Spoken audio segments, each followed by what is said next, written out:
फिर पता चल जाए जाना, ठीक है। 70-75 तोड़ो,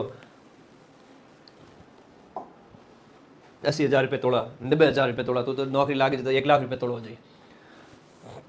हाँ, फुल लाइन टेस्ट भी लेंगे तो सब चौंप नाक का है ना, चौंप बहुत बढ़िया है ना, ये चीज ध्यान रखो। चौंप किसका है? चौंच जैसी हो जाए नाक, जब भंवरा काट जाए तो भंवरा है, कांटा है, कोको है, चौंप है, नाक के आभूषण है भाई। बहुत ट्रिक से याद करो, मजे मजे में याद किया करो, टेंशन ले ले याद करे, क्या याद हुई बेटा, तो टेंशन में कोई भी पड़ी नहीं होती है, टेंशन में कोई काम नहीं होता, आदमी की शक्ति कम हो जाती है। हम 300 क्वेश्चन की ओर जा रहे हैं, शाबाश। निम्नलिखित में से कौन सा आभूषण राजस्थान की स्त्रियों के द्वारा गले में नहीं पहना जाता है? गले में तिमड़ियों है, माडलियों है, टेवटो है, ओगणिया। और ओगणिया आभूषण तो है कान का आभूषण है। ओगणिया आभूषण कहां का है? कान का है। ओगणिया आभूषण तो आपके अलग हो जाता है, यहां पर ये कान के ऊपरी भाग में पहना जाता है, छल्लेदार ओगणिया है। पीपल पन्ना, पीपल पत्रा है ना, एरणहार लूंग छेलकड़ी, ए लुच्चा एरणहार लूंग छेलकड़ी कान के हैं। आगेलिया कहां पहना जाता है? ये बड़ा अच्छा प्रश्न पूछा गया है। कभी कभी क्या है, आभूषण भी शानदार लेवल के पूछ लिए जाते हैं, बच्चे बड़े कंफ्यूज हो जाते हैं ना, ये बड़े शानदार हैं। आगोलिया या इसको अंगोटिया होना चाहिए ना, वैसे तो ये नया शब्द दिया गया, अंगोटिया है, पीपल पन्ना है, पीपल पत्रा है, और मोर कंवर नाम की उसकी पत्नी थी तो मोर फंवर है। एरनहार लुंग छेलकड़ी, टोपस है, झेला, झुमका गिरा रे बरेली के बाजार में, सब कान के आभूषण के साथ में किसका जोड़ा सही नहीं है? बताओ रे बालक, बताओ फटाफट, अभी पीछे बताओ, ठीक है। तिमड़ियों गले में पहनना, ठीक है। अब तिमड़ियों आज टाइम में महिलाओं कट पहने, आज के टाइम में बालक, ये जो नए बच्चे जो इनकी शादी वादी हो जाए तिमड़ियां पहनते हैं? कोई को नहीं पहने। तिमड़ियों इतना भारी, कमर यूं हो जाए, एकदम गड़ो यूं हो जाए, तो तिमड़ियां तो आज के टाइम में कोई नहीं पहनता, दादी नानी पहनती थी। आज के टाइम में तो बड़ा सस्ता, अच्छी बात है ना, रमकुड़े जमकुड़े की कीमत वो बच जाती है, कमाई भी, लेकिन वो ठीक है। तगड़ी कमर की है, सुरलियो कान का, रमजोल कलई का। रमजोल कलई का नहीं है, रमजोल पैर का है। रमजोल आभूषण की हम बात करें तो ये रमजोल आभूषण कहां का हो जाता है? रमजोल पैर में घुंघरूदार पायल होती है, रमजोल है वो पैर की घुंघरूदार पायल होती है जो छम छम की आवाज आती है। सुरलिया तो कान का है, सुरलिया, भुचालिया है ना, सुरलिया और इसके साथ साथ एक है भुचालिया या भुचारिया। सुरीला और किसी भी प्रकार का स्वर सुनाई नहीं देता है, कान से जो बहरा होता है, मैंने उसकी ट्रिक बताई थी। मोर फंवर है, एरनहार लुंग छेलकड़ी, ये सब कान के हैं। रमजोल है वो आपका पैर की पायल जैसा होता है, तगड़ी कमर है, और कणकती, कंदोरा, ये सब क्या है? कमर के आभूषण हो जाते हैं। पुणची या पांच, और पुणची है वो हाथ में पहन रखे, पुणच, उंगली पकड़ के पोंचा पकड़ लिया, कहते हैं ना, आई थी छाछ ने बन बैठी घर की धनिया नहीं। कोई छोटी छोटी हेल्प मांग तो पेन मांग तो पूरा बस्ते माती कब्जो कर ले कि सारो बैग ही मेरो ही है। रूम में आयो कि छोटी चीज ले उन्हें पूरा क्या रूम ही मारो है। तो बात वाली बात है कि पुणची है वो कट्टे पहने, पुणची कलई पर पहनते हैं, और कलई याद है आप सबको, ठीक है, ओके। हाँ, आभूषण साथ साथ ये आभूषण से प्रश्न आएंगे तुम्हारे, डेफिनेटली एक आध प्रश्न आएगा आभूषण से, एक प्रश्न पक्का ही आएगा हर एक टॉपिक जो मैंने बताया। तो भाई लगभग 25 नंबर की हिस्ट्री कल्चर, 25 नंबर की ज्योग्राफी पशु परीक्षण में डेफिनेटली आएगी। ये कोई सीईटी वाला एग्जाम नहीं है जहां इतने मल्टीपल सब्जेक्ट है, यहां सिर्फ 6 सब्जेक्ट है जिसमें 50 नंबर राजस्थान जीके के लिए रिजर्व है, मान के चलो। और एक करंट वाला पार्ट हो गया, 3 तो यही पार्ट हो गया, चौथा पशुपालन वाला ले लो, 30 40 35 40 क्वेश्चन उसके ले लो। सिलेक्शन का आधार यही है, साइंस पे थोड़ा जोर दे देना लास्ट में, और मैथ जड़ी आवे बड़ी कर देनी, बाकी छोड़ो तो 5 गोड़ो भर दीजिए। पुणची आभूषण कलाई का हो गया। अगला देखो, नेवरी या नेवरी आभूषण है वो पांव का आभूषण होता है। नेवला, आवड़ा है ना, नेवरी, आवड़ा, ये सब आपके पैरों के आभूषण है। नेवरी, आवड़ा, लच्छा, ये सब के सब कहां के आभूषण है? पैर के आभूषण है, लच्छा, और इसके साथ साथ ये सब के सब इसके आभूषण है, ठीक है। रमझोल, पायल, ओके, ठीक है। फिर देखो कि छेला बावजी और ग्यारस की रेवाड़ी। अब कुछ जनजातियों के ऊपर बात कर लेते हैं ना, अभी थोड़ा ईआर में पूछा गया पेपर, अच्छा आदिवासियों के जनजातियों की थोड़ी बात कर लेते हैं। राजस्थान के अंदर जनजातियां एक सिलेबस का अच्छा पार्ट है, वहां से पिछले एग्जाम में कौन कौन से प्रश्न पूछे गए थे मैं उसके ऊपर थोड़ा सा बात करता हूं। निम्बोरी गले की है, बिल्कुल। नेवरी है वो पैर का है, निम्बोरी गले की, बहुत बढ़िया, तुम लोग सब जानते हो सारी चीजें। हाँ, लंगर हो गया पैर का, है ना, आवड़ा। छेला बावजी और ग्यारस की रेवाड़ी, ये मेले डामोर जनजाति के।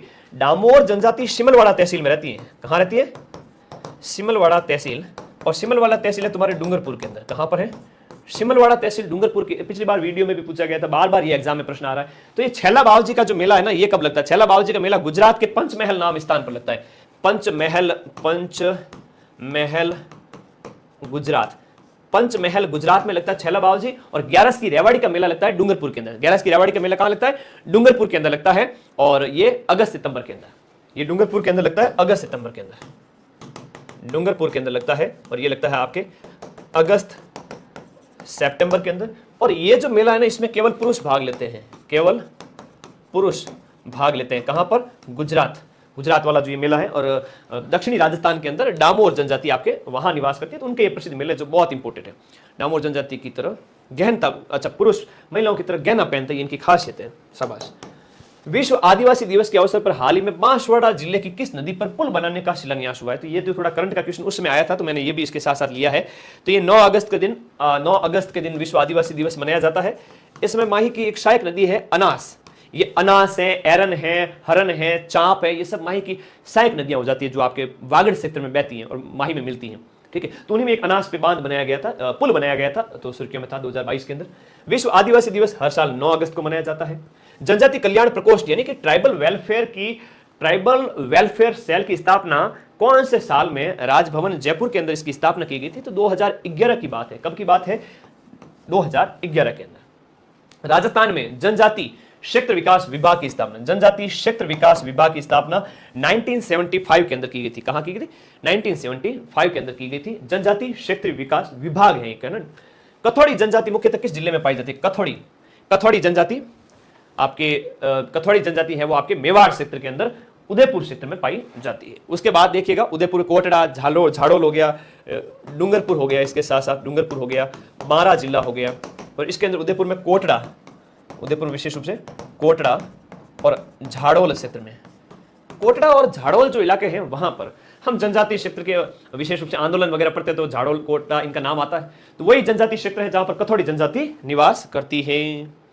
अगला देखिएगा गरासिया जनजाति, सिरोही, उदयपुर, पाली, लिखो सिरोही के बाद में आपका उदयपुर, इसके बाद में पाली, इन स्थानों पर विशेष रूप से पाई जाती है। और डूंगरपुर है ना, डामोर है तो वो डूंगरपुर में हो गई, बांसवाड़ा वगैरह वो तो पिछली बात हम बात कर ली थी। तो भाई ये जो गरासिया जनजाति है तो पिंडवाड़ा तहसील, सिरोही की एक तहसील है पिंडवाड़ा तहसील, यहां पर गरासिया ज्यादा रहते हैं। अब गरासियों के डांस है तो मावारी, मौज, गोकुड़ में मांदड़, वालर, लूर, कूद वगैरह तुमको पता है ना, तो वही वाले हैं। आगे बढ़े, ओके ओके ओके ओके, चलो आगे बढ़ते हैं।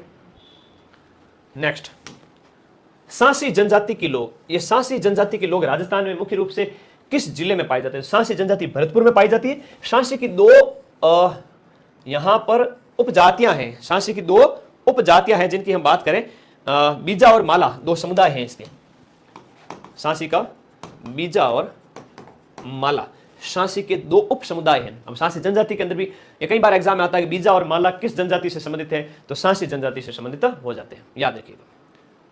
ओके, आगे बढ़े। नेक्स्ट, अगला प्रश्न देखिएगा, डामोर जनजाति, ये डामोर जनजाति मुख्य रूप से कहां पाई जाती है? तो डामोर है आपके डूंगरपुर, बांसवाड़ा, उदयपुर, ये बाकी वाले इलाके नहीं आएंगे, अलवर नहीं आएगा, जोधपुर नहीं आएगा, यहाँ टोंक नहीं आएगा, तो ये दक्षिणी राजस्थान विशेष रूप से आपको याद रखना है। राजस्थान के किस जिले में शहरिया जनजाति को अधिकतम, शहरिया जनजाति की ज्यादातर आबादी है? अब शहरिया जनजाति है तो राजस्थान के अंदर शहरिया जनजाति है वो 12 के अंदर, शाहबाद और किशनगंज तहसील के अंदर, शाहबाद और किशनगंज। ठीक है, नेक्स्ट, निम्नलिखित में से कौन सा विकल्प है वो आपके विवाह की रस्म से संबंधित नहीं है? अब विवाह में कौन सा, देखो विवाह में कांकण बांधना होता है, बिंदोड़ी होती है, सामेड़ा होता है, लेकिन कर्णवेद है वो बचपन में बच्चे का संस्कार होता है, ये बचपन से संबंधित है, बाल्यावस्था में जब होता है उस समय कर्णवेद किया जाता है, कान में छेद, कर्णवेद।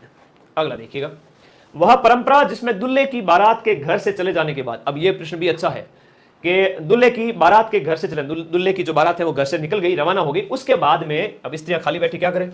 अब स्त्रियों के द्वारा लोक नाट्य का प्रदर्शन किया जाता है, उसे टूटिया कहते हैं, और इसमें कहते हैं कि अश्लील होता है काफी, ये है ना, अश्लील होता है, सलील मतलब अच्छा, अश्लील मतलब थोड़ा सा फूड टाइप, है ना, कैसा होता है? फूड टाइप का लोक नाट्य होता है, इंपोर्टेंट होता है ये टूटिया, है ना, क्या निकला जाता है? टूटिया।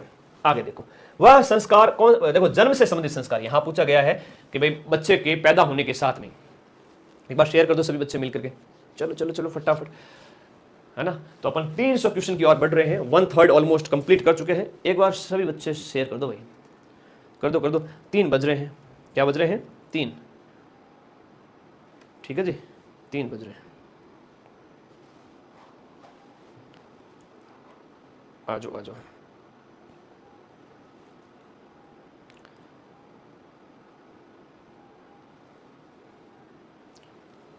हाँ जी, इस क्वेश्चन का आंसर बता दो फटाफट।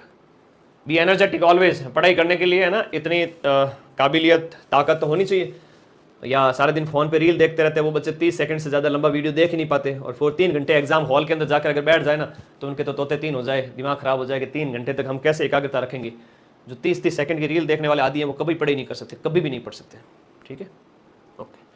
तो थोड़ा आदत डालो लंबा वीडियो देखने की, ताकि 3 घंटे एग्जाम में तुम टाइम दे पाओ। जन्म से संबंधित है सामेड़ा, बान, मौसर, झड़ूला। बच्चा जब 2 से 3 साल का होता है तो उसके बाल है वो किसी देवता को चढ़ाए जाते हैं। तो बाल चढ़ाना जो होता है, बाल काट करके देवी देवताओं को चढ़ाने की जो रस्म है वह विशेष रूप से पाली में क्षेत्रपाल जी का जो विशेष फेमस प्रसिद्ध जगह है वहां पर झड़ूला चढ़ाया जाता है बालक का, तो ये उससे संबंधित हो जाता है। ठीक है, तो तारमों को रील देखने वाला बालक बालिका तो कौन है, कैसा 10 सेकंड से ज़्यादा मेरा तो टाइम देखा ही नहीं जाता, तो फिर मामला सीरियस है लाइफ में ना। आदत डालो। रीति रिवाजों के अंदर आणी क्या होती है?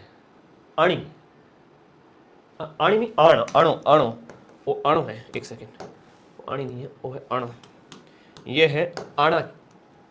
अणो क्या है? होता ना बचपन में तो क्या होता है, शादी हो जाती है, बचपन में शादी हो जाती है। अब छोटे बच्चे होते हैं तब तो शादी हो जाती है, लेकिन जब वो बालिग होते हैं ना, 18 साल की बालिका, 21 साल का बालक, तो अब उसका कराओ मुकलावा, अब उसका वापस सेकंड मैरिज, उसी, अरे स्कीम वही है, लड़का लड़की वही है, स्कीम वही है, शादी हो रही है। अब इन लोग एकदम पक्का काम हो रहा है। क्या काम हो रहा है? पक्का काम हो रहा है। ये पक्का काम होते कोई आना कहते हैं। दुल्हन पक्ष द्वारा वर की बारात डेरा देखना जाना नहीं, विवाह के पश्चात दुल्हन को दूसरी बार ससुराल भेजना, ये होता है। पहले बचपन में विवाह हो गया था, बाल विवाह हो गया था, और अब वापस, है ना, ये बाल विवाह में होता है। बाल विवाह के बाद बालिग होने पर, लड़का लड़की के बालिग होने पर आपका जो आना होता है, मुकलावा होता है ना, एकदम ओके, पक्का वाला काम। हमारा ऐसा हुआ है, ठीक है, पक्का वाला काम, पक्का एकदम कि हो गया अब तुम्हारे, ठीक है, लाइसेंस है तुम्हारे पास सीधी सी बात है। ठीक है, होता है, मुकलावा कहते हैं, आणो कहते हैं, कम, ओके। आरएस में पूछा गया था पिछली बार। राजस्थान के अंदर औलंदी क्या है? औलंदी क्या है कि लड़की जाती थी नववधु के साथ में, जो दुल्हन हाल ही में लॉन्च हुई है उसके साथ में, उसके सपोर्ट के लिए, ताकि उसको लोनली फील नहीं हो, एक लड़की उसके साथ में भेजी जाती है कि जा रहे तू भी साथ में जा इसके, तो वो साथ में आती है उसके, तो वो औलंदी कहलाती है। कभी कभी औलंदा भी आ जाता है ना, औलंदा भी आ जाता है, उसका भाई वगैरह कोई, तो औलंदा भी वो है ना आता है कभी, तो औलंदी इस विशेष रूप से लड़की आती है, तो औलंदा है, औलंदी है। ठीक है, जेईन एग्जाम पूछा गया था। राजस्थान में बडार कहीं है? ये बडार क्या है राजस्थान के अंदर? राजस्थान में बडार क्या है कि सामूहिक प्रतिभोज है, रात का भोजन है, सुबह का भोजन है, त्रयोदशी का अंतिम संस्कार। क्या है ये बडार की जब हम बात करते हैं, बडार क्या है बताओ? बडार सामूहिक प्रतिभोज है, विवाह के उपलक्ष्य में दूसरे दिन सामूहिक प्रतिभोज है, ये शादी से संबंधित है। बडार किससे संबंधित है? विवाह के अवसर पर दूसरे दिन वर पक्ष की ओर से, है ना, ये वर पक्ष की ओर से सगे संबंधियों को दिया जाता है। सगे संबंधियों को, आ जाओ भाई, ठीक है, आ जाओ, शादी करके आ गया हूँ, खाना खा लो, ठीक है, गढ़ जीत के आ गया हूँ, खाना खा लो, ठीक है। सगे संबंधियों को खाना खिलाने की रस्म वर के द्वारा, डाकिया आदमी जो है उसके द्वारा, तो सामूहिक प्रतिभोज बडार। ठीक है, ओके। आगे देखो, श्रावण से क्या तात्पर्य? मारवाड़ी में क्या है? श्रावण मतलब सुबह और कलेवा, मैंने श्रावण बोले। ग्रामीण क्षेत्र में प्रातःकालीन जो नाश्ता होता है दैट इज कॉल्ड ब्रेकफास्ट, है ना। ये जो ब्रेकफास्ट है ना, हम आके तो ब्रेकफास्ट यूँ 2-3 100 ग्राम लिया और પછી भी ने फील तो ले सकूँ। घर तो जाऊँ मैं तो 8-8 महीना हूँ, घर तो घनी गाय भैंस वगैरह सब है, लेकिन मैं तो जाऊँ कौन था लोगों ने पढ़ू 8 रहूँ, तो 2-3 100 ग्राम लेने પછી भी मसल परान दही रमाई डालन साथ प्याज वगैरह પછી जिम लगे, है ना। जड़ वो श्रावण कहलावे। कहीं कहलावे बेटा? शहर वाले बच्चों को पता नहीं होगा ना, वो तो ब्रेड खाते हैं भोले बालक। श्रावण खाने वाला कभी बीमार पड़ता ही नहीं है। श्रावण जबरदस्त, दही 100 ग्रे 2-3 एक साथ में धमीड़ गए, वो 80-90 साल 100 साल जीता है, 80 से 100 साल। और ब्रेकफास्ट करने वाले तो हार्ट अटैक में कभी पहुंच जाए आराम के, अगर पता ही नहीं चले। आज के टाइम में मनुष्य के औसत उम्र कम होने का सबसे बड़ा कारण यही है कि सुबह सुबह हम हैवी नाश्ता नहीं करते। क्या नहीं करते? हैवी नाश्ता। आधी से ज़्यादा बीमारियां ऐसे ही खत्म हो जाए अगर सुबह सुबह तुम हैवी नाश्ता कर लो। ठीक है, अगर हम हैवी नाश्ता नहीं करते हैं तो क्या होता है, हमारा शरीर हमें ही खाना स्टार्ट कर देता है। राजस्थान के अंदर जो पंचकुटा है ना, पंचकुटे में क्या शामिल है बताओ? पास्ता पोहा तो नहीं खाना चाहिए बेटा। राजस्थान के अंदर पंचकुटा में क्या शामिल है बताओ? पंचकुटा के अंदर क्या क्या शामिल है? कैर है, सांगरी है, कुमटियो है, अमचूर है, गुंदा है, कचरी है ना। पंचकुटे के अंदर कचरी होती है, इसमें कचरी भी होती है, कुमटिया होता है, सांगरी, कैर, सांगरी, कुमटिया, कैर, सांगरी, कुमटिया, अमचूर, गुंदा। गुंदा भी होता है, जो है ना, गुंदा भी होता है, अमचूर होता है, कुमटिया होता है, सांगरी होता है, कैर, कैर, सांगरी, कुमटिया, अमचूर और गुंदा। ये पंचकुटे की सब्जी जिसने खा ली है ना, पंचकुटा जिसने खा लिया उसका बेड़ा पार है, इम्यूनिटी स्ट्रांग रहती है उसकी, समझ रहे हो। ओके, तो कई सारी चीजें हैं भाई, पंचकुटा, कुमटिया, सांगरी, खेजड़ी वाला हो गया। राजस्थान के अंदर जो धूप में सुखाई गई हरी पत्तेदार सब्जी, अब क्या होता है कि खेजड़ी के पेड़ पे जो फलियां लगती है उन्हें हम क्या कहते हैं, राजस्थान हरी पत्तेदार सब्जियां क्या कहलाती है, हरी पत्तेदार सब्जियां। हरी पत्तेदार सब्जियां जैसे हम कैर, सांगरी जितने भी है आप पेड़ के लगे हुए हैं उन्हें आप तोड़ के लेके आए, उबाला और घर के ऊपर बढ़िया सुखा दिया धूप के अंदर, और जब वो सूख गए तो उन्हें स्टोर करके रख लिया, पूरे साल काम आते हैं, वो पंचकुटा की सब्जी कल बन जाती है। खाई कभी पंचकुटे की सब्जी, कहा जोरदार है, जोरदार इम्यूनिटी है स्ट्रॉन्ग बनाने के लिए, और आदमी को है ना दिमाग ज्ञान सारा ज्ञान थाकन है मराउंड। खाद्य पदार्थों के उस समुदाय को चिन्हित कीजिए जो उपवास के दौरान सेवन के लिए अनुमत हैं। उपवास, अब देखो ये पेपर भी आप लोगों ध्यान है, उपवास के टाइम क्या खाते हैं, बालिकाओं जरूर ध्यान है, बालिकाओं इतना व्रत रखे, इतना व्रत रखे। मैं पर्सनली कभी कभी सोचता हूँ ये लोग खाती है कि खाली सांस ही लेती रहती है, खाना खाती है मतलब खाना तो खाती नहीं है। सोमवार का, मंगलवार का, बुधवार, गुरुवार, शुक्रवार, शनिवार, रविवार को साइड छोड़ दे तो पता नहीं, लेकिन 7 में से 6 दिन तो ये व्रत ही करती है। और व्रत करती रहती है तो उसमें क्या खाती है ये सारे दिन, ये व्रत करती रहती है तो उसमें सारे दिन ये खाती रहती है आपके ये वाले जो आपके ये कुट्टू है, आलू है, सिंगाड़ा है, सिंगाड़ा विशेष रूप से व्रत के लिए ना, और फलहार मतलब ठूस ठूस तो खा ले पच के हमारा व्रत है। चलो आगे आ जाओ। हिंदी बोलने वालों की संख्या की दृष्टि से राजस्थान देश में कौन से स्थान पर है, देखो राजस्थान है वो हिंदी बोलने वालों की संख्या की दृष्टि से कौन सा स्थान है, हिंदी बोलने वाला की दृष्टि से राजस्थान है वो कौन से स्थान पर आता है। राजस्थान हिंदी बोलने वालों के हिसाब से दूसरे नंबर पर आता है। कांस्टेबल के पेपर में बड़ा तगड़े लेवल का क्वेश्चन पूछा जाता है, याद रखो इस बात को, है ना, बढ़िया क्वेश्चन है। अगला देखो रे सभी बच्चे, इंडो आर्यन भाषा परिवार की राजस्थानी भाषा है और राजस्थान के चूरू, झुंझुनू और सीकर में बोली जाती है। 30 लाख लोग इसको बोलते हैं भाई। कांस्टेबल के पेपर में तगड़े तगड़े लेवल की, आप सबको पता है वैसे तो यहां पर शेखावटी होगी, लेकिन इंडो आर्यन भाषा का परिवार है, कई सारी इसके बारे में अलग अलग बातें बताई गई हैं, तो अपने को वैसे फंसना नहीं है इस क्वेश्चन के अंदर। तो ये शेखावटी होगी, कौन सी हो गई, शेखावटी हो गई। कर दो शेयर एक बार फिर से। नेक्स्ट देखो, राजस्थानी भाषा दिवस प्रतिवर्ष कब मनाया जाता है, ये वैलेंटाइन डे के 7 दिन बाद में, फालतू के दिन के 7 दिन बाद में अपनी राजस्थानी भाषा का दिवस मनाया जाता है। राजस्थानी भाषा दिवस आपके कब मनाया जाता है, 21 फरवरी को राजस्थानी भाषा दिवस। एक कृषि पर्यवेक्षक एग्जाम में पूछा गया पेपर है।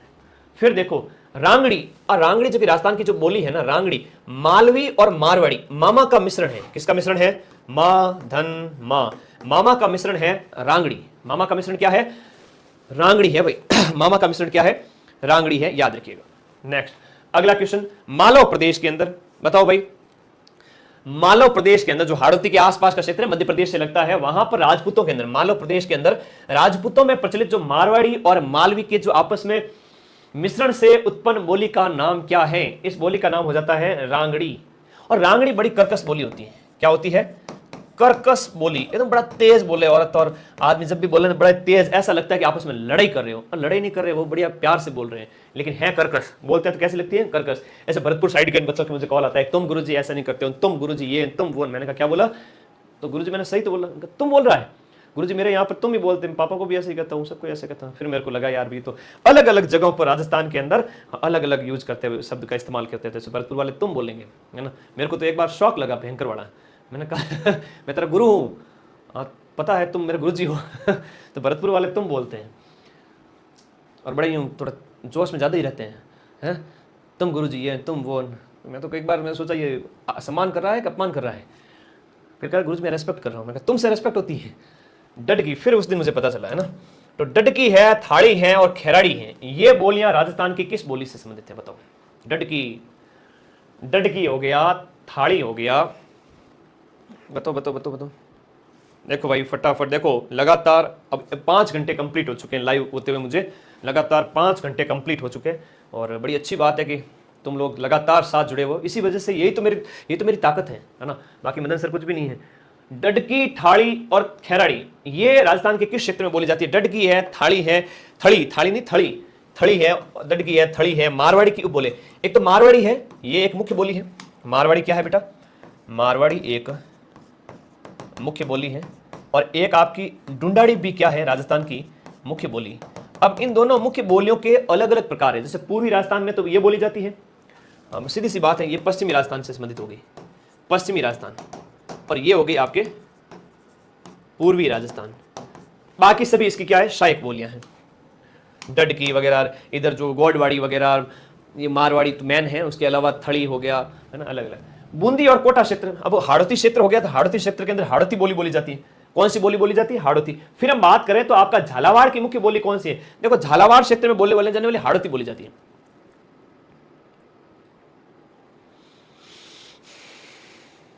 चलो फटाफट, झालावाड़ की मुख्य बोली कौन सी है, झालावाड़ की मुख्य बोली, झालावाड़ क्षेत्र के अंदर हाड़ौती बोली जाएगी, झालावाड़ के अंदर हाड़ौती बोली जाएगी। अच्छा, पीपीटी अपलोड बड़ी हैवी हो रही है ना, 300 पेज हो गए, 1000 प्रश्न है, टेंशन मत लो, और अपनी रन रेट बढ़िया है एकदम। 6 घंटे पूरे होंगे तब तक मैं ना 400 क्वेश्चन कंप्लीट कर लूंगा, और 400 क्वेश्चन कंप्लीट करना मतलब अपन पूरा 1000 प्रश्न कर लेंगे, क्योंकि एक बार डिटेल थ्योरी पढ़ लेते तो फिर टेंशन नहीं रहती है। हाड़ा राजपूतों द्वारा शासित क्षेत्र में बोली जाने वाली बोली को क्या कहते हैं, हाड़ा राजपूतों के अंदर हाड़ौती बोली हो गई, कोई विशेष नहीं है ना, कोई विशेष क्वेश्चन नहीं है इसमें, अलग से ऐसा कोई विशेष रॉकेट साइंस वाली बात है नहीं। आगे देखिएगा, अहिरवाटी बोली, जो आपकी अहिरवाटी बोली है, ये अहिरवाटी बोली राजस्थान के कौन से क्षेत्र में बोली जाती है, बहरोड है, उसके साथ साथ आपका मुंडावर है, कोटपुतली है, अलवर वाला जो क्षेत्र है, या जयपुर का जो कोटपुतली वाला इलाका हो गया, राठ क्षेत्र कहलाता है। ये इलाका क्या कहलाता है, राठ क्षेत्र। और इस राठ क्षेत्र में बोली जाने वाली बोली को क्या कहते हैं, राठी कहते हैं। इस अहिरवाटी को क्या कहते हैं, राठी बोली बोलते हैं, इसी को ही बोलते हैं राठी बोली। फिर नेक्स्ट देखो रे, ऐतिहासिक दृष्टि से अहिरवाटी और किस नाम से जानी जाती है, अहिरवाटी को हीरवाटी भी कहते हैं, हीरवाटी भी कहते हैं, राठी भी कहते हैं ना, इसको हीरवाटी भी कहते हैं, ये भी याद रखना। राठी थोड़ा कम प्रचलन में है सेकंड नंबर पे, और पहले नंबर पे आपको हीरवाटी करना है। अहिरवाटी बोली राजस्थान के कौन से क्षेत्र में, मेवात क्षेत्र में, अलवर भरतपुर वाला जो क्षेत्र है वहां पर अहिरवाटी हो गया। अब 300 क्वेश्चन कंप्लीट है। मेवात की उपबोली कौन सी है, अब मेवात क्षेत्र के अंदर जो उपबोली बोली जाती है वो कौन सी हो जाती है, वो आपकी अहिरवाटी है। अहिरवाटी, हीरवाटी, राठी, ये सब के सब मेवात क्षेत्र में बोली जाती है, ठीक है। राजावाटी वगैरह है तो ये आपके जयपुर क्षेत्र वगैरह में आसपास में। तोरावाटी बोली कहां प्रचलित है, तोरावाटी की बात करें तो विशेष रूप से आपके प्रचलित है नीम का थाना, झुंझुनू, नीम का थाना सीकर वगैरह, वहां पर तोरावाटी, जो कांतली नदी का प्रवाह क्षेत्र है वो तोरावाटी क्षेत्र कहलाता है। वहां तंवर राजपूतों का राज था, तो वो तोरावाटी क्षेत्र हो गया। तो इसी वजह से उस क्षेत्र को वहां पर क्या कहते हैं, तोरावाटी बोली बोली जाती है। तंवरवंशी राजपूतों का राज हुआ करता था, तंवरावाटी क्षेत्र था, तो तोरावाटी बोली हो गई। निम्न में से किस क्षेत्र में आपकी ढूंढाड़ी भाषा प्रधानता से बोली जाती है, ढूंढाड़ी की बात करें तो आपके जयपुर क्षेत्र के अंदर ढूंढाड़ी प्रधानतः बोली जाती है। ढूंढाड़ी, या जिसे झाड़शाही कहते हैं, ढूंढाड़ी जिसे क्या कहते हैं, झाड़शाही कहते हैं ढूंढाड़ी को, यही इसका उपनाम है, एक और उपनाम मिलता है ढूंढाड़ी झाड़शाही। याद रखिए, जयपुर है, टोंक है, ब्यावर है, दूदू है, यहां बोली जाती है। कौन सी, ढूंढाड़ी की उपबोली नहीं है। अब पूर्वी राजस्थान की जितनी भी बोलियां है ना, ये सब की सब, पूर्वी राजस्थान वाली जितनी भी बोलियां है, ये सब की सब ढूंढाड़ी की उपबोलियां हैं। अब इसमें हम बात करें तो तोरावाटी, राजावाटी, नागरचोल, अहिरवाटी, ये अच्छा प्रश्न है, इंपॉर्टेंट क्वेश्चन है, और दिए गए प्रश्न में ढूंढाड़ी की उपबोलियां पूछी गई हैं। अब इसका आंसर करो फटाफट, इसका आंसर करो फटाफट, बताओ ढूंढाड़ी की उपबोली, ढूंढाड़ी की उपबोली कौन सी नहीं।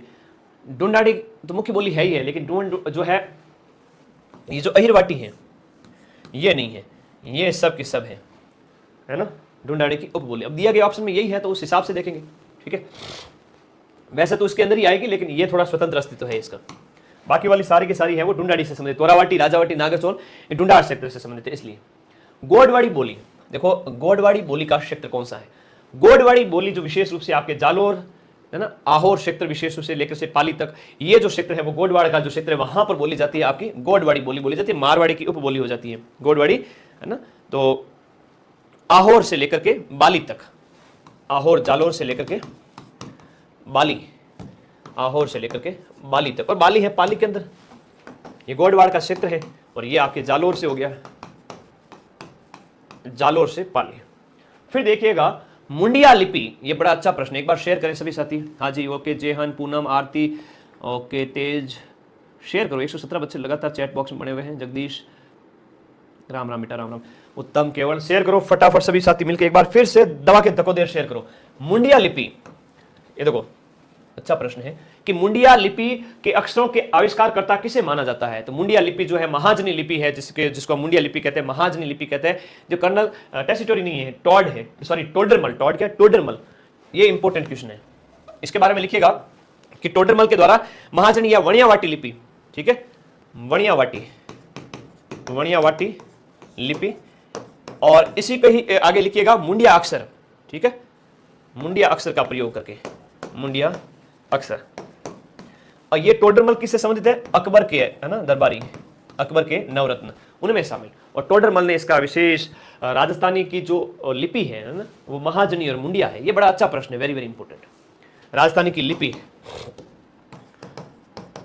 राजस्थानी की लिपि कौन सी हो जाती है? मुंडिया लिपि हो जाती है। अब मुंडिया लिपि के अंदर वैसे मात्राओं वगैरह विशेष रूप से अलग ही तरह की होती है, तो ये राजस्थानी की लिपि कौन सी है? मुंडिया है। टोडरमल इसके आविष्कारकर्ता माने जाते हैं। अब देखो कल्चर वाले टॉपिक चल रहे हैं, संगीतज्ञ हैं और उनकी रचनाएं हैं। चांद खान, जो बात करें जयपुर राज्य से संबंधित है, चांद खान ने स्वर सागर लिखा, और संगीत सार किसने लिखा, फिर राग चंद्रिका, रस मंजरी किसने लिखा। ये बड़े अच्छे अच्छे टाइप के क्वेश्चन पूछे गए, बहुत ही शानदार लेवल के। यहां देखिएगा, जैसे ए की बात करें, चांद खान ने स्वर सागर लिखा, है ना, ए के सामने 4 हो गया, ए के सामने 4, बी के सामने 1 है, यानी पुंडरिक विठल है तो इसने रस मंजरी, और देवर्षि भट्ट है, सी के सामने है 3, देवर्षि भट्ट है तो संगीत सार। उसके बाद में आपका डी यानी कि द्वारकानाथ के द्वारा आपका 2 यानी राग चंद्रिका, ये संगीत के ग्रंथ है। और सीधे सीधे प्रश्न एग्जाम में आ जाते हैं कई बार, तो थोड़ा आपको याद करना पड़ेगा बेटा, है ना, रटना तो पड़ेगा इनको, वेरी वेरी इंपॉर्टेंट है। इसमें पुंडरिक विठल वाला इंपॉर्टेंट है, राग मंजरी ये ज्यादा इंपॉर्टेंट है ना, ये भी कई बार आ जाता है। देवर्षि भट्ट वाला भी थोड़ा देख लेना, संगीत सार। फिर देखो संस्कृत आरएस के अंदर पूछा गया था पिछली बार 2021 के अंदर, जो मैंने आपको नहीं करवाया था, अब ये क्वेश्चन करवा रहा हूं। आरएस 2023 वाले ने तो करवाए हुए मैंने पेपर के अंदर, लेकिन ये पिछले पेपर हैं। अब तुम लोगों ने कहा था कि सर पिछले पेपर करवा दीजिए, लिखिएगा। ओके, इस क्वेश्चन का आंसर बताओ फटाफट। संस्कृत री सनातन दीठ, ये इसका लेखक कौन है? तो भंवर सिंह सामोर है। इंपॉर्टेंट क्वेश्चन है, और कई बार साहित्य वाले प्रश्न बड़े टिपिकल लेवल के पूछ लिए जाते हैं। भंवर सिंह सामोर है। इसका आंसर बताओ। लो जी, जेईएन एग्जाम में पूछा गया, very very important, JEN exam में पूछा गया, वेरी वेरी इंपॉर्टेंट। मैं गोली खा लेता हूं, तब तक फटाफट आंसर करो इसका। हाँ, आंसर करो, आंसर करिए फटाफट, ऐसे क्वेश्चन पूछते हैं। बताओ बताइए फटाफट।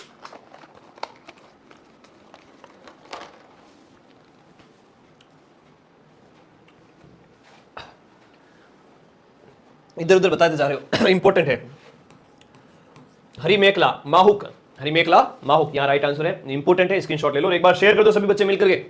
नॉन स्टॉप अपने लाइव के हो चुके हैं, हाँ जी, लगातार 5 घंटे कंप्लीट, 6 घंटे की और बढ़ चले हैं, हम आधी क्लास कंप्लीट करने वाले हैं। देखो काव्य संग्रह है आपका ढाणी का आदमी, बहुत अच्छा प्रश्न है। ऐसे ऐसे प्रश्न सर कब पूछे गए एग्जाम के अंदर? बिल्कुल पूछे गए हैं। ढाणी का आदमी, ये रचना किसकी है? ढाणी का आदमी रचना है जयसिंह नीरज की। राजस्थान के कल्चर में बड़ा योगदान है जयसिंह नीरज का। अगला देखिएगा, हरि पिंगल, बहुत अच्छा ग्रंथ है कि आपका हरि पिंगल प्रबंध। साहित्य के खूब सारे प्रश्न लेकर के आया हूं। साहित्य तो आज के टाइम में साहित्य है, धर्म वगैरह टॉपिक है, लोक देवी देवता, वहां से ज्यादा प्रश्न पूछे जाते हैं, तो तुम लोगों को थोड़ा अलग करना पड़ेगा। अरे मेडिसिन को सर लीवर डैमेज हो जाएगा, ज्यादा गोली मत खाओ। अरे गोली गुड़ की है बेटा, गोली गुड़ की है, तू मेरी टेंशन मत ले, गुड़ और काली मिर्च की है। लीवर डैमेज हो जाएगा बेटा, गुड़ है गुड़, मैं वो अंग्रेजी दवाई नहीं ले रहा, हाँ भगवान बचाए। हरि पिंगल, ये जोगीदास कुमारिया की रचना है। देखो छोरे को मेरी टेंशन हो गई कि सर आपको दिक्कत हो जाएगी। गुड़ की गोली थी बेटा, टॉफी नहीं थी, गुड़ की गोली, गला ठीक रहे इसके लिए। 12 घंटे कोई बच्चों का खेल तो है नहीं है। समझ से कोई भोड़ो है बालक। तो जोगीदास कुमारिया, देखो इतने अच्छे लेवल के क्वेश्चन आ रहे हैं, फिर कहते हो कि सर ये क्वेश्चन रिपीट हो गए, हमें किताबों में तो हमने कभी देखा ही नहीं। बेटा पीवाईक्यू देख लो, तुरंत सिलेक्शन हो। 5-10 नंबर ज्यादा आगे था, तुरंत सिलेक्शन है। और सिलेक्शन किसका नहीं है? जो क्लास नहीं देख के जा रहा है, पीवाईक्यू नहीं पढ़ रहा है, तो उसका सिलेक्शन कैसे होगा? करंट की मैराथन करवा चुका हूं बेटा लक्ष्मण, करंट की मैराथन बाय मदन सर, पशु परिचय सर्च कर ले, तेरी क्लास आ जाएगी। हाँ जी, इस क्वेश्चन का बड़ा अच्छा है ना, जोगीदास कुमारिया हरि पिंगल, जोगीदास कुमारिया हरि पिंगल प्रबंध। गलत युग्म आपको चुनना है दिए गए में से। द्वारकानाथ भट्ट है और राग चंद्रिका है, दलपत का खुमान रासो है, कुंभा का संगीत राज है, विजयदान देता का आसाद। विजयदान देता आसाधर नहीं है, विजयदान देता की रचनाएं अलग है। विजयदान जी देता की रचनाएं तो कौन कौन सी हैं बताइए? विजयदान जी देता की रचनाएं तो हाँ, बातारी फुलवारी सबसे इंपोर्टेंट, बातारी फुलवारी, बातारी फुलवारी, चौधराइन की चतुराई, और भी बहुत सारी चीजें हैं। और कन्हैयालाल जी सेठ की है तो लील टांस है, मीमजर है, धरती दोरारी है, तो वो उनकी रचना है। ये दोनों साहित्यकारों के प्रश्न बार बार एग्जाम में आते हैं, तो तुम लोगों को थोड़ा अलर्ट रहना पड़ेगा इनके संबंधित। और दूसरी बात है कि संगीत राज कुंभा का है, संगीत राज है, संगीत मीमांसा है, सूड प्रबंध है, वो ठीक है। खुमान का दलपत विजय, दलपत का Khuman Raso very very important है। द्वारकानाथ भट्ट का राग चंद्रिका भी कई बार एग्जाम में पूछ लिया जाता है, वेरी इंपॉर्टेंट। ठीक है, अब कर दो शेयर फटाफट। हाँ, मारो बदलो अलेकू हिटलर, ये सब विजय दांजी देता कि मारो बदलो अलेकू हिटलर, चौधरी की चतुराई विजय दांजी देता। आगे आ जाओ। जयानक का पृथ्वीराज विजय है और नए चंद्र सूरी का हमीर महाकाव्य है। चंद्रशेखर का कौन सा हो गया? चंद्रशेखर का कौन सा हो गया? जयानक, एक सेकंड वापस देखो। जयानक, पृथ्वीराज विजय, हमीर महाकाव्य, नयन चंद्र सूरी, तो चंद्रशेखर का सृजन चरित्र हो गया। हमीर हरिभद्र का समृच कहा हो गया, जयनक का पृथ्वीराज विजय हो गया, और ये हमीर महाकाव्य नयन चंद्र सूर्य। ये अच्छा, इसमें से हालांकि जिसको आता है उसको तो आता है, लंबे टाइम से तो पढ़ रहा है उसको पता है। नए बच्चा हो तो उसको मैं कहूंगा ये इंपोर्टेंट क्वेश्चन है, यहां से क्वेश्चन आएगा। ठीक है, यहां से क्वेश्चन 5000। ठीक है, शाबाश, आपने सुबह से 1000 बच्चे लगातार लाइव रहे, शाबाश। जयनक, पृथ्वीराज विजय, नए चंद्र सूर्य, ये तो वेरी इंपॉर्टेंट है। ए के सामने क्या होगा? 3 होगा। ए के सामने 3 है, बी के सामने 1 है, ए के सामने 3 है, बी के सामने 1, सी के सामने 4 है, तो B is the right answer. अब क्या साहित्य ग्रंथ वगैरह सीधे सीधे एग्जाम में पूछ लिया जाता है, ज्यादा माथा फोड़ी की जरूरत रहती नहीं बच्चे को, और सीधे सीधे प्रश्न ही एग्जाम में आ जाते हैं। बार सभी साथी शेयर कर दो भाई। हाँ जी, आगे बढ़े, आगे देखो। नेक्स्ट, हमीरायण की बात करें तो ये भांडव व्यास की रचना है, भांडव व्यास की, तो ए के सामने 4 देखते ही पहले आंसर सही हो गया। फिर वीरमायण की रचना की बात करें तो ये वीरमायण बहादुर डाडी की रचना है। रघुनाथ रूपक की बात करें तो मनचारा सेवक की रचना है रघुनाथ रूपक। और डी यानी कि किरतार बावणी है वो दूसरा आडा की रचना है, वेरी इंपॉर्टेंट है, यह भी एग्जाम में पूछा जाता है, D is the right answer. आगे देखिएगा, सुमेलित करना है, पटवार एग्जाम में क्वेश्चन आया था साहित्य से, एक और भी बहुत सारा। हाँ जी, बहुत इंपॉर्टेंट क्वेश्चन है। जैसे यहां पर सुमेलित करना है कौन से किसकी रचना है, बहुत इंपॉर्टेंट है पटवार एग्जाम में। अभी अगला वाला पटवार एग्जाम जो आपके मई में होगा उसके लिए भी तुम लोग तैयार रहो। यहां पर हम बात करें, देखो ए यानी कि राधा रचना किसकी है? सत्यप्रकाश जोशी की रचना है। और मरुमंगल किसकी रचना है? सुमेर सिंह शेखावत की रचना है। बाथा में भूगोल हरीश बदानी की रचना है। बाथा में भूगोल, वेरी वेरी इंपॉर्टेंट। बताओ, ये बड़ा अच्छा प्रश्न है हमारे, ये बहुत प्यारा क्वेश्चन है। बताओ, बाथा में भूगोल, वेरी वेरी इंपॉर्टेंट। बताइए इस क्वेश्चन का आंसर। हरीश बदानी बिल्कुल सही है, बहुत एकदम अच्छा आंसर है, बहुत शानदार जानदार जबरदस्त वाला। ये पिछली बार पटवार में पूछा गया था, मतलब ये प्रश्न काफी शानदार है। तो राधा रचना किसकी है? बाथा में भूगोल तो हरीश बदानी की होगी। सी के सामने 2 हो जाएगा, सी के सामने 2 है, इसका मतलब ये राइट है।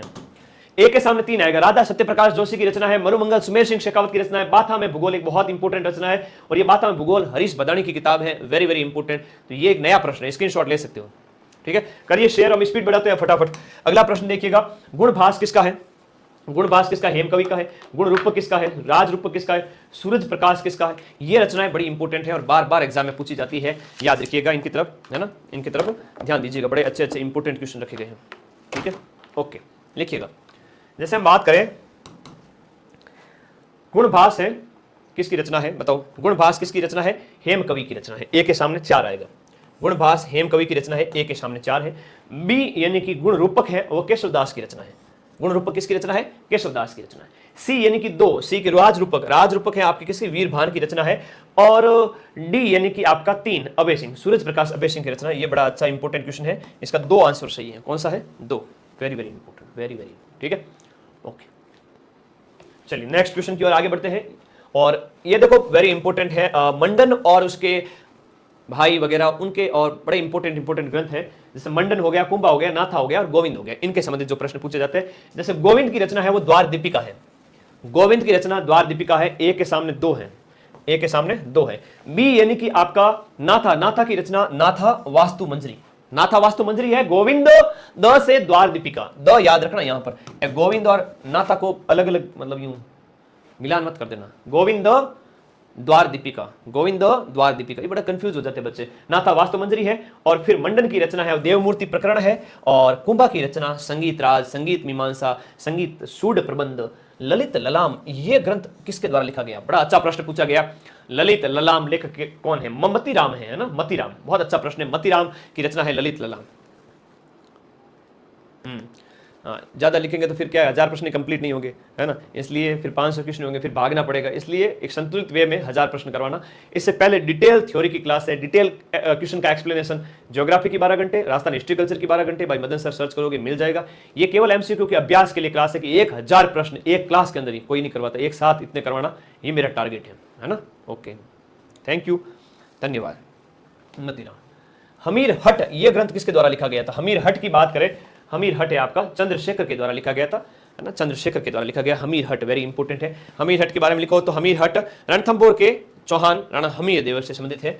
ये आपके रणथंभौर के चौहान हमीर देव से संबंधित है, ठीक है। ओके, नेक्स्ट अगला क्वेश्चन देखिएगा। कोड़ेमाला काव्य ग्रंथ में उल्लेखित जो क्षेत्रीय भाषाओं की संख्या कितनी है? देखो, कोड़ेमाला के अंदर जो 18 भाषाओं का उल्लेख है, इसमें राजस्थानी भाषा को किस नाम से उल्लेख किया गया? मरु भाषा, है ना, राजस्थानी को मरु भाषा के रूप में, मरु भाषा जो राजस्थानी का नाम, इसमें राजस्थानी को मरु भाषा कहा गया। राजस्थानी को क्या कहा गया? मरु भाषा में कहा गया। वत्सराज का दरबारी हुआ करता था। ये कोड़ेमाला उद्योतन सूरी की रचना है। किसकी रचना है? उद्योतन सूरी की रचना, उद्योतन सूरी की रचना, उद्योतन सूरी की रचना है। और उद्योतन सूरी की बात करें तो जालोर के शासक वत्सराज के दरबारी थे। किसके दरबारी थे? वत्सराज के दरबारी, वत्सराज का दरबारी, वत्सराज का दरबारी का नाम उद्योतन सूरी और उसके द्वारा कोड़ेमाला की रचना की गई थी, ठीक है। हाँ, ओके, तो ये यहां पर आपको याद रखना है, वेरी वेरी इंपॉर्टेंट। नेक्स्ट 8वीं शताब्दी का अगला देखो कि प्रेम विनोद, बहुत प्यारा क्वेश्चन है और बहुत इंपॉर्टेंट है, वेरी वेरी इंपॉर्टेंट क्वेश्चन पूछा गया है। प्रेम विनोद, ये प्रेम विनोद नामक ग्रंथ है वो किसकी रचना है? प्रेम विनोद किसकी रचना? बताओ फटाफट, सभी बच्चे शेयर करो क्लास को।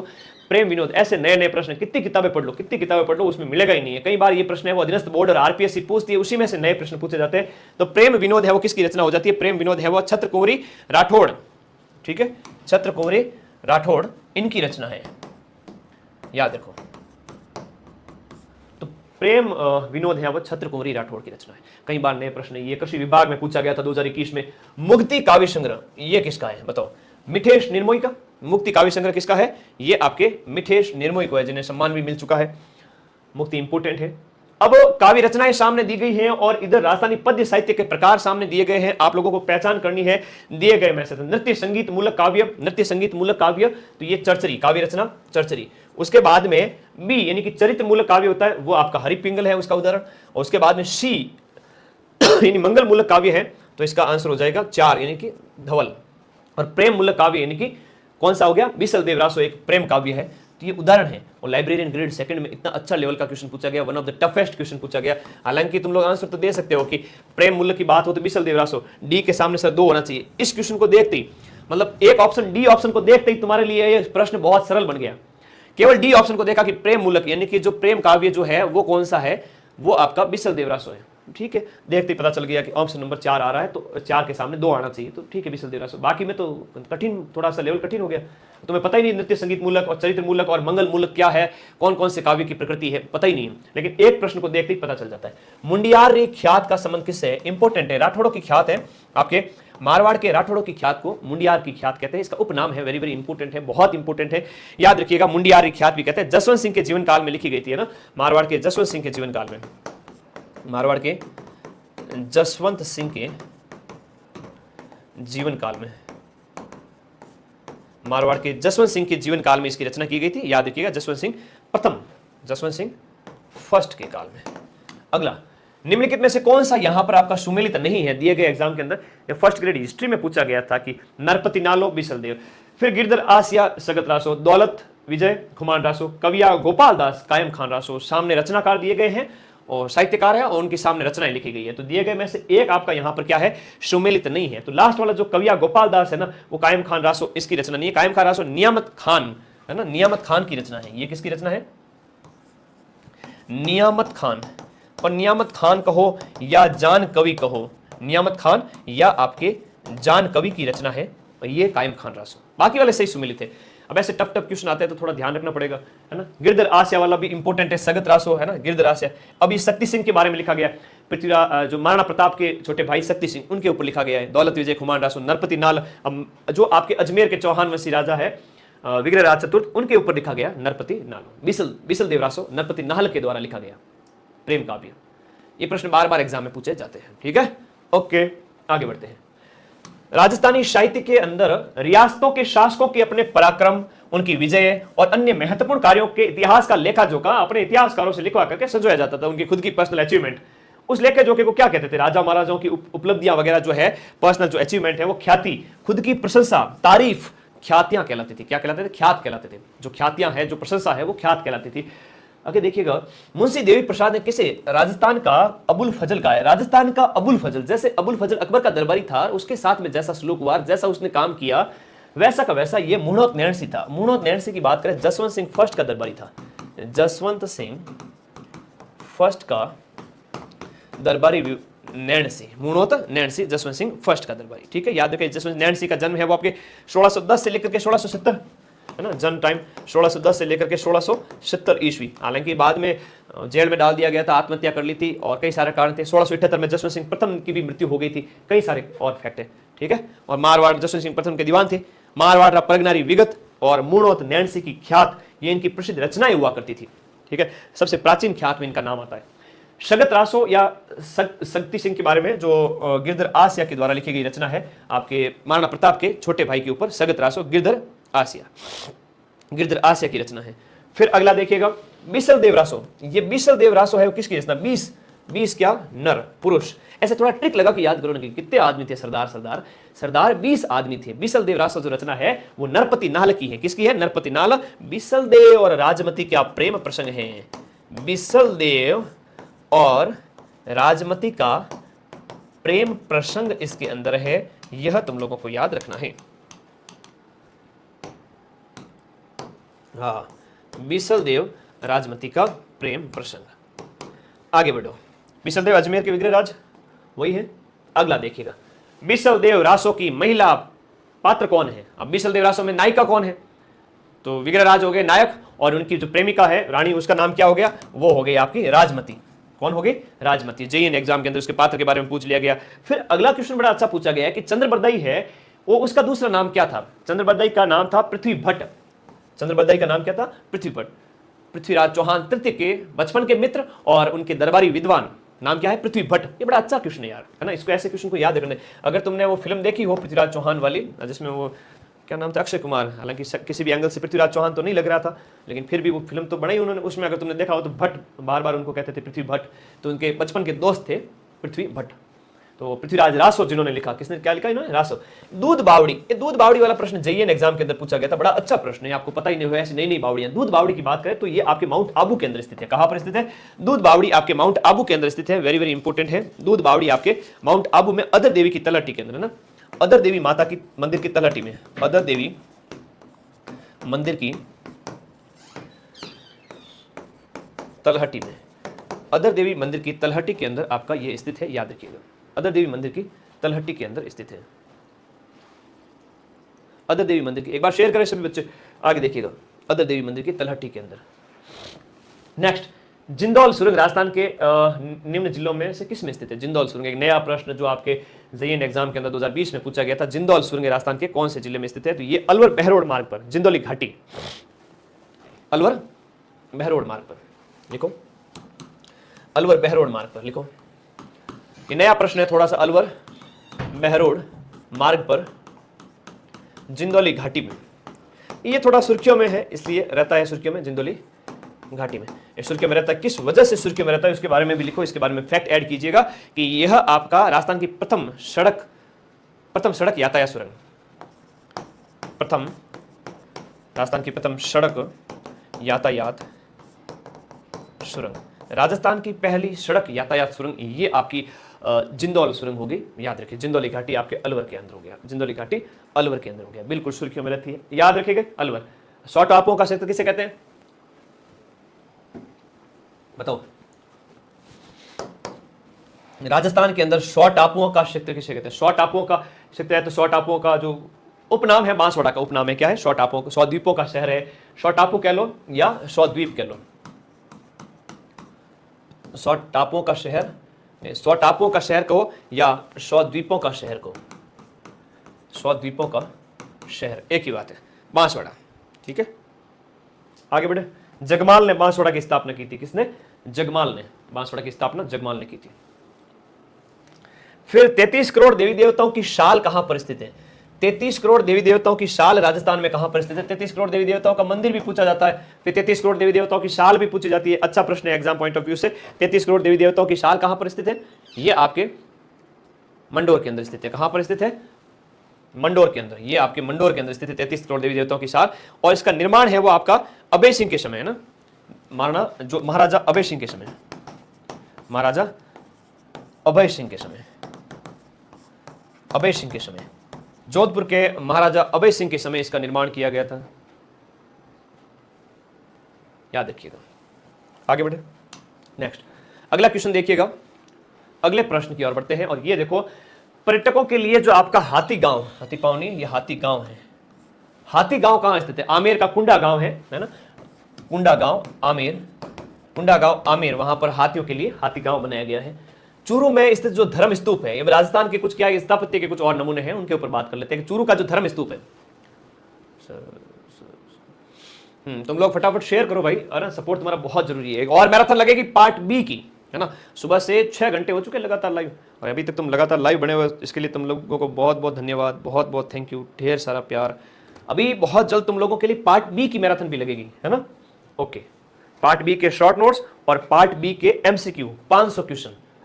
मैं चाहता हूँ यार तुम लोग नौकरी लग जाओ बस पढ़ के, मैं हूबहू प्रश्न के प्रूफ दूं, तब ये पछतावा नहीं हो कि यार सर ने देखो प्रूफ दिए, हमने देखी नहीं क्लास को, फिर मामला गड़बड़ है। ठीक है,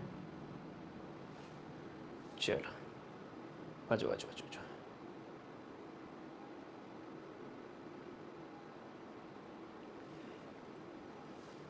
ओके, सुबह से देख रहे हो शाबाश।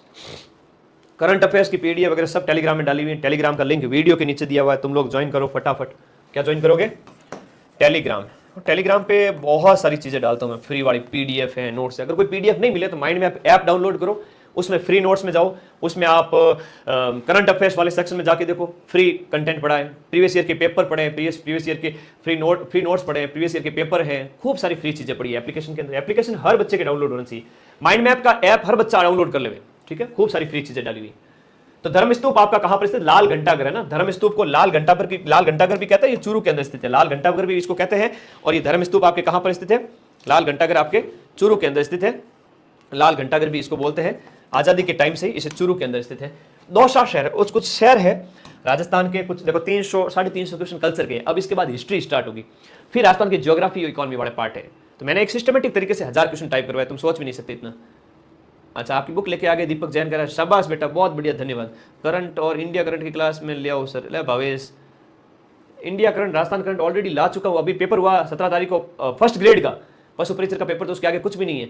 फर्स्ट ग्रेड के 10 में से 8 क्वेश्चन मैंने मिला दिए। अब उसके प्रूफ दूंगा मैं, कल वाला वीडियो देखना हो, कैसे खतरनाक क्वेश्चन पूछे करंट अफेयर्स के और राजस्थान जीके के, वहां से पशु परिचर में हूबहू क्वेश्चन आएंगे। ठीक है, ओके। आगे देखो, दौसा शहर का नाम किस पहाड़ी के नाम पर है? दौसा शहर है वो देवगिरी पहाड़ी पर, है ना। दौसा शहर, इसका आंसर क्या हो गया? डी। दौसा शहर है वो आपका देवगिरी पहाड़ी, यहां पर इसका राइट आंसर क्या हो गया? देवगिरी की पहाड़ी। ठीक है, दौसा शहर देवगिरी की तलहटी के अंदर। फिर देखो आपका गुरुद्वारा बुड्ढा जोहड़। अब गुरुद्वारा बुड्ढा जोहड़, पहले हम बात करें गंगानगर के अंदर था, अब गंगानगर के साथ अब हम बात करें तो ये अनूपगढ़ के अंदर है। अनूपगढ़ जो नया जिला है, अगर नया जीके के हिसाब से पूछे तो तुम अनूपगढ़ कर देना, और गुरुद्वारा बुड्ढा जोड़ पूछे तो सीधा सा आंसर है आपके गंगानगर के अंदर स्थित है, यहां पर अभी गंगानगर करना। ठीक है, अब इसका निर्माण है वो रायसिंह नगर तहसील में स्थित है। इसका निर्माण हम बात करें फतेह सिंह के द्वारा, निर्माण इसका संत फतेह सिंह द्वारा करवाया गया था।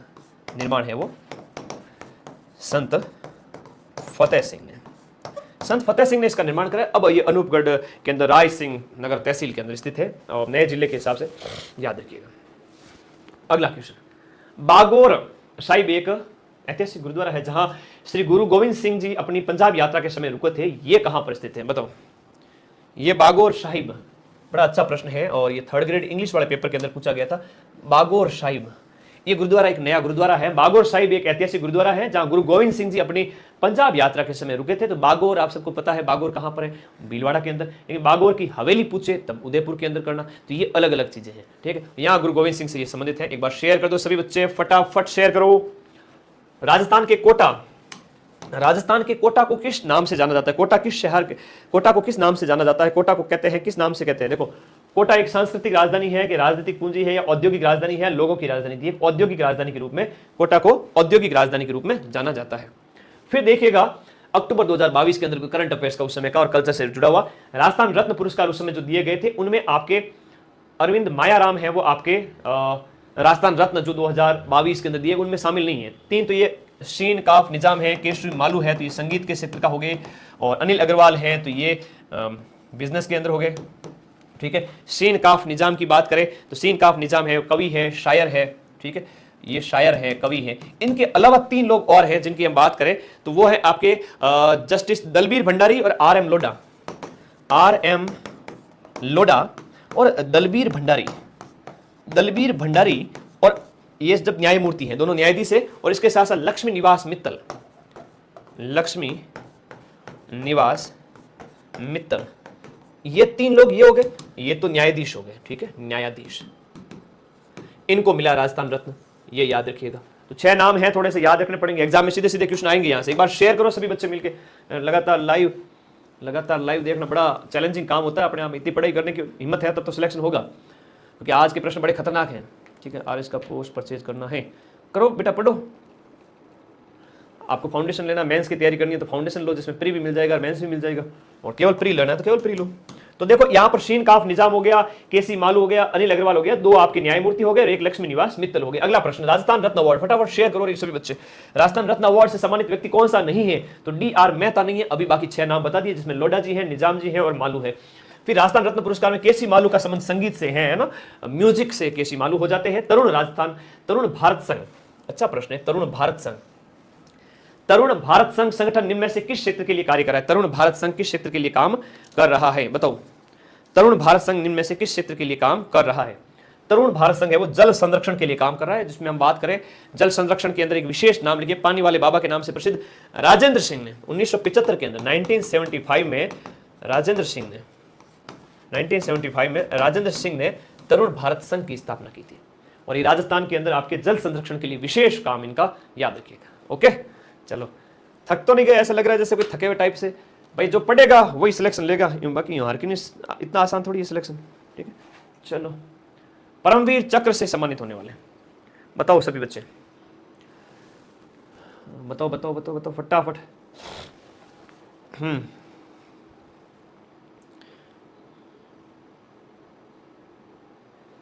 आ जाओ सारे बच्चे आ जाओ।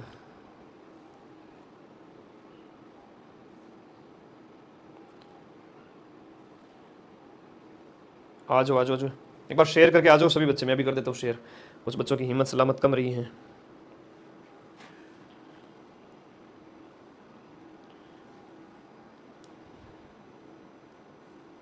चलो,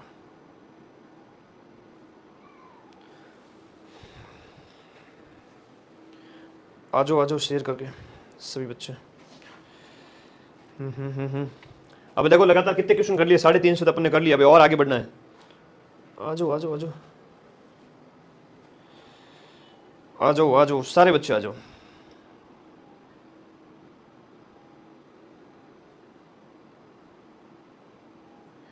शाबाश, चलो शुरू करें और आगे। सर 1000 क्वेश्चन पूरे हो जाएंगे क्या? हो जाएंगे, क्यों नहीं हो जाएंगे, सब्र रखो।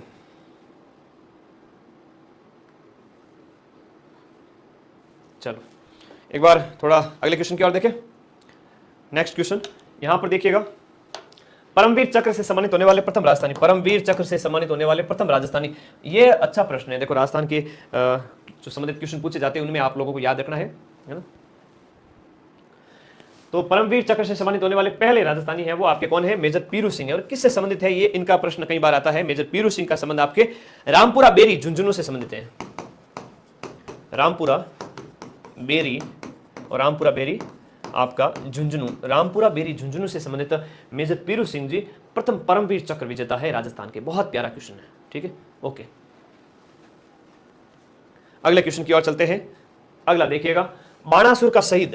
अब राजस्थान जी के हैं तो कहीं से भी आ सकता है बेटा। बाणासुर का शहीद के नाम से कौन फेमस है? बाणासुर के शहीद मेजर शैतान सिंह है, और चुशोल घाटी वहां पर रक्षा करते हुए 1962 के अंदर आप है ना वीरगति को प्राप्त हुए थे। तो ये मरणोपरांत परमवीर चक्र इन्हें दिया गया, परमवीर चक्र विजेता है। और इनके बारे में बात करें तो बाणासुर जो गांव है आपका फलोदी के अंदर है ना, बाणासुर गांव जो फलोदी से संबंधित है, फलोदी बाणासुर गांव के थे मेजर शैतान सिंह। बताइए कैलाश श्रृंखला किससे संबंधित है? ये बताओ फटाफट फटाफट। अगले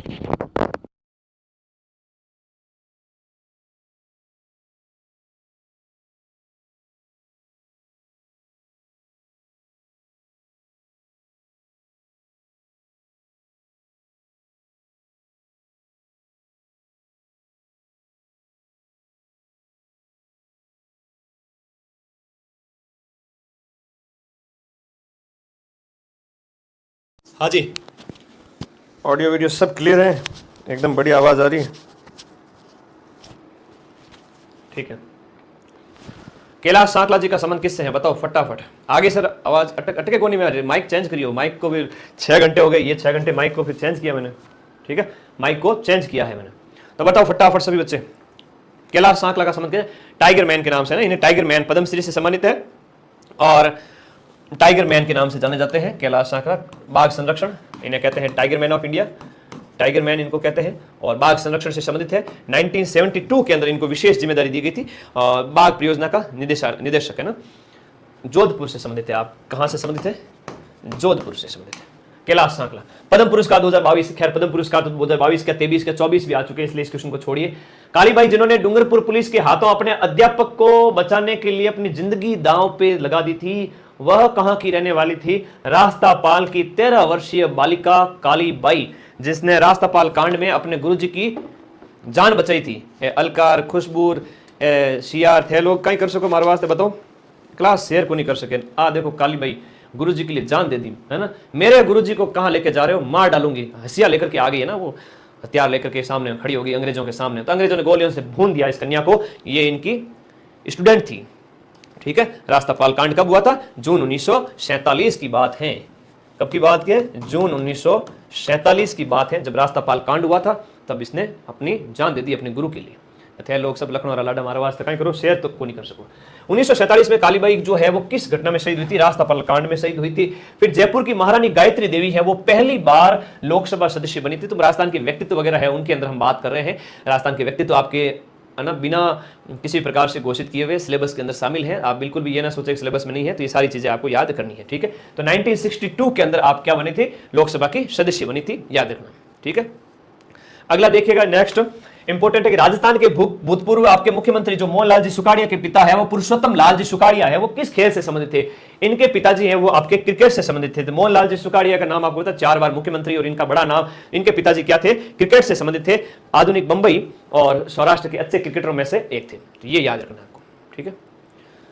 चलो चलो आगे बढ़े, नेक्स्ट अगले क्वेश्चन की ओर चलते हैं। और निम्न प्रसिद्ध गजल गायकों में से कौन राजस्थान से संबंधित है? तो जगजीत सिंह है, वो राजस्थान से संबंधित है। जगजीत सिंह की अगर हम बात करें तो श्री गंगानगर के अंदर इनका जन्म होता है, याद रखिएगा। 2012-13 के अंदर इनको पद्म भूषण, जो राजस्थान का पहला राजस्थान रत्न अवार्ड दिया गया था, है ना, उनसे संबंधित है, गंगानगर से संबंधित है। गंगानगर से संबंधित है। पहला राजस्थान रत्न जब दिया गया था 6 लोगों को, उस समय फर्स्ट राजस्थान रत्न से संबंधित, फर्स्ट राजस्थान रत्न अवार्ड 2012-13 इन्हें भी दिया गया था, 2012-13 इन्हें भी दिया गया था। ये सारी बात याद रखनी है। नेक्स्ट देखिएगा, कौन से प्रसिद्ध पाकिस्तानी गजल गायक, अब राजस्थान के व्यक्तित्व है, ये सिलेबस में है, अनडाउटफुली सिलेबस में है, ये सारी चीजें तुम लोगों को याद करनी पड़ेगी। ये बहुत इंपॉर्टेंट हो जाता है कि पाकिस्तानी गजल गायक मूल रूप से राजस्थान के निवासी थे। तो मेहंदी हसन है, वो राजस्थान के निवासी थे। ये फैक्ट इसके साथ साथ आपको याद रखना है। और ये झुंझुनू से संबंधित थे, इनका जन्म है वो झुंझुनू में हुआ था। वह स्थान जिसे प्राचीन भारत का टाटानगर के नाम से जानते हैं। अब हम चलेंगे इंडियन राजस्थान की हिस्ट्री के अंदर। कहां चलेंगे?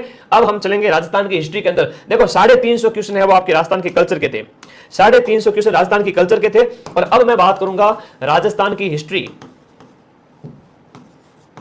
राजस्थान हिस्ट्री। तो अब हम चलेंगे राजस्थान हिस्ट्री के 300 प्रश्न और देखेंगे। 350 प्रश्न कल्चर के गोट लिए तुम लोगों ने। राजस्थान के कल्चर में स्थापत्य किया, धर्म किया, हर एक चीज को बहुत डिटेल में देखा, बहुत शानदार तरीके से। तो अब आगे चलते हैं, 6 घंटे अपने कंप्लीट हो चुके हैं लगातार, और अब हम आगे और डिटेल देखेंगे हिस्ट्री के प्रश्नों को। भारत का टाटा नगर किसे कहते हैं? जो आपका रेड टोंक है इसे भारत का क्या कहेंगे? टाटा नगर कहेंगे। रेड टोंक को क्यों कहते हैं भारत का टाटा नगर?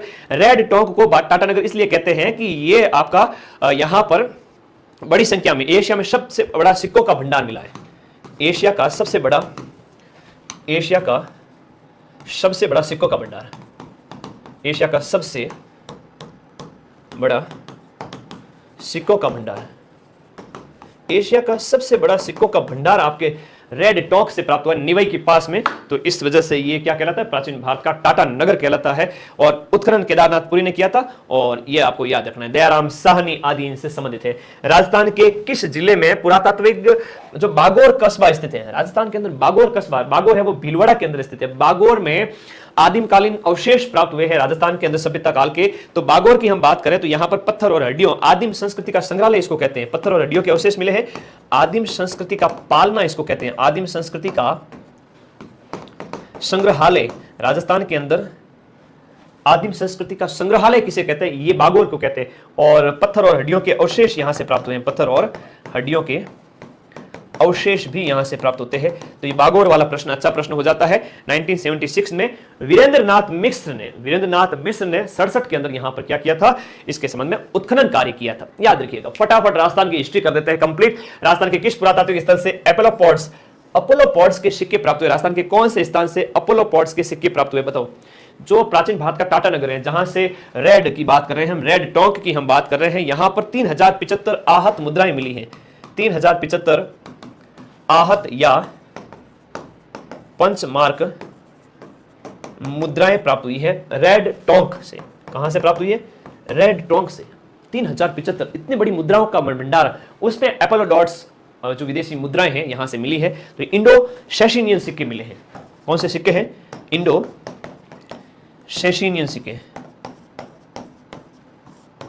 इंडो सेसिनियन सिक्के प्राप्त हुए हैं। ये याद रखना है, एपोलो डॉट्स के सिक्के रेड टोंक से। किस जिले में बालाथल सभ्यता है? तो उदयपुर के वल्लभ नगर के अंदर है ना। उदयपुर के, यह भी प्रश्न आया था सीईटी में भी, वल्लभ नगर के अंदर, वल्लभ नगर उदयपुर के अंदर आपके बालाथल सभ्यता प्राप्त हुई है। बालाथल सभ्यता के अवशेष मिले हैं। ये प्रश्न एग्जाम में पूछे गए हैं और बहुत इंपॉर्टेंट है। एक बार सभी साथी मिलकर के शेयर कर देंगे। उदयपुर के बालाथल के अंदर ताम्रपाषाण युग की सभ्यता है। कौन सी युग की सभ्यता है? ताम्रपाषाण युग की, ताम्रपाषाण युगीन सभ्यता है। ओके, क्लियर है? ओके, नेक्स्ट आगे बढ़ते हैं। अगला प्रश्न, गिलोंड है वो किस नदी के